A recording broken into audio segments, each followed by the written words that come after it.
tigisti toyaa buchee toyaa sareetu itti tussiifadhu ganama ka'eetti naatu faajadhiin jara kanatti hin gubannee barri ijoollee maaloo hin gubannee barri walitti hin jedhu gadiin ciisu bakka akkanumatti akkuma ciraa seexanaa keetuma dhaabata anaa nyaati sareetiyya ani sinumarra akkadhee barlaalin wayyo ittuma dibna qabaatiin hin gudda tigisti isuma dhugaan siin jedhaa kan kiyyaafan keetiin maa abaarsa qaba hin guddatu bakka sanii hin deemu tiyyallee homaan jettu xiqqooshi samoona kan ammoo eeratteerti homaan jettu samoona kana haadhoo koo kinoo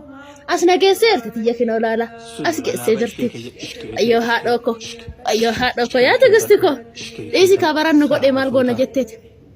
kun hin marguun tala ta'u qibaate sitti dibdu dhadhaate sitti dibdu ani wannan itti hin dibne hin jiru haasawaatillee itti dibadhe homaa asuma jira haadhoo koo maal goona ree carraadha dhiisi inuma nuu dabarti nuufillee anuma nuu dabarti dhugaa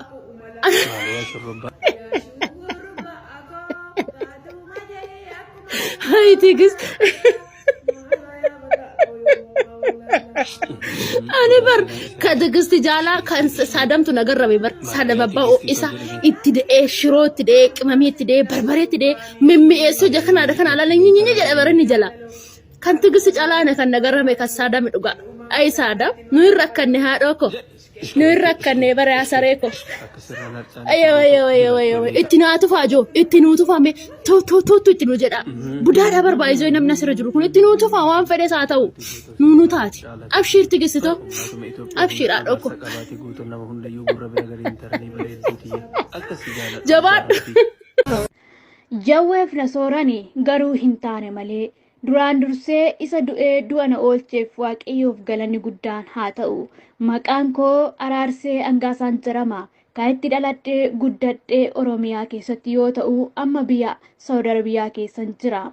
akkuma nama tokkotti haatiif abbaan koo amma kutaa 10tti haala na barsiisanii turani kutaa 10 yommuu ga'u qabxii waan na jalaa afeef biyya arabaa deemee maatii koos jireenya koos jijjiiruun qaba jedhee murteesse akkuman jedhes immoo gara biyya saawud arabiyaatti imale akkuman buufata xiyyaaraa gaheen maatiin na simatan haadha manaa fi abbaa manaa turani isaanis akkaataa simannaa isaanii baay'ee ajaa'iba natti ta'e akka waan isaan biraa saniin duratti deemee isaanitti deebi'u yookaan firummaa walirraa qabnutti natti kaattee baga nagaan dhufteettee natti marmitee shaanxaa korree narraa fuutee na gargaarte ana baay'ee gaafii natti uume biyya keessatti yeroo osoo biyyaa hin ba'in madaamiin biyya arabaa baay'ee amala qabdi billaadhaan qaltee nama ajjeefti yoo fooqirraa nama gad darbatti kan jiran dhagaa guddadhe waan ta'eef kassaanii kanaa garuu gaafii natti uume haa ta'utii malee hojjumaan makiinaa tokko seennee mana yoo geenyuttis kutaa tokko naaf kennanii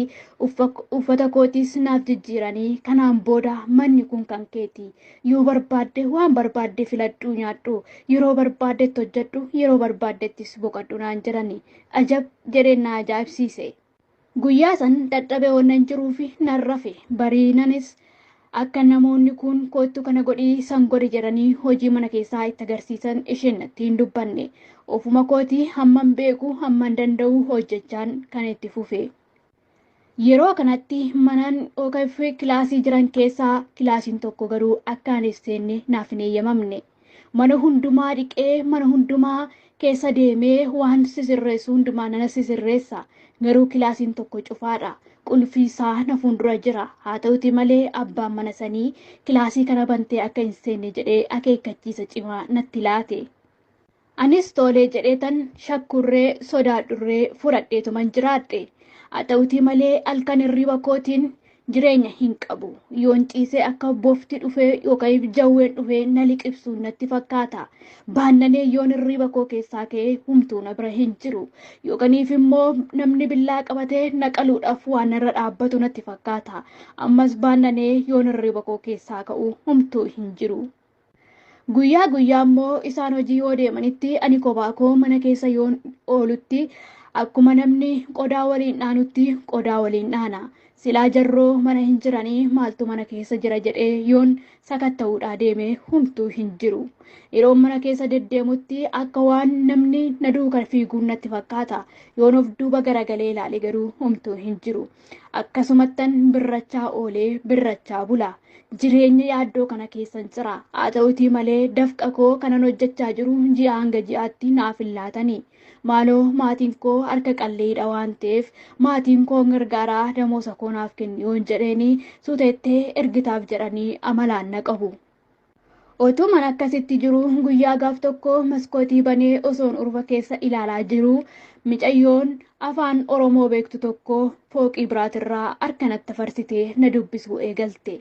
Yeroo kanatti baay'ee tokko gammadee ishee wajjin haasaa. Yeroo isaan mana hin jirre ijaan laalladhee tan karaa maskootii sanii deemee ishii dubbisa. Ishiin haala jiruuf jireenya hundumaa natti himti. Akkaataa ishiin keessa jirtus natti himti. Anaa fi ishiin garuu jireenya waliif haallati kan hin jiraannu.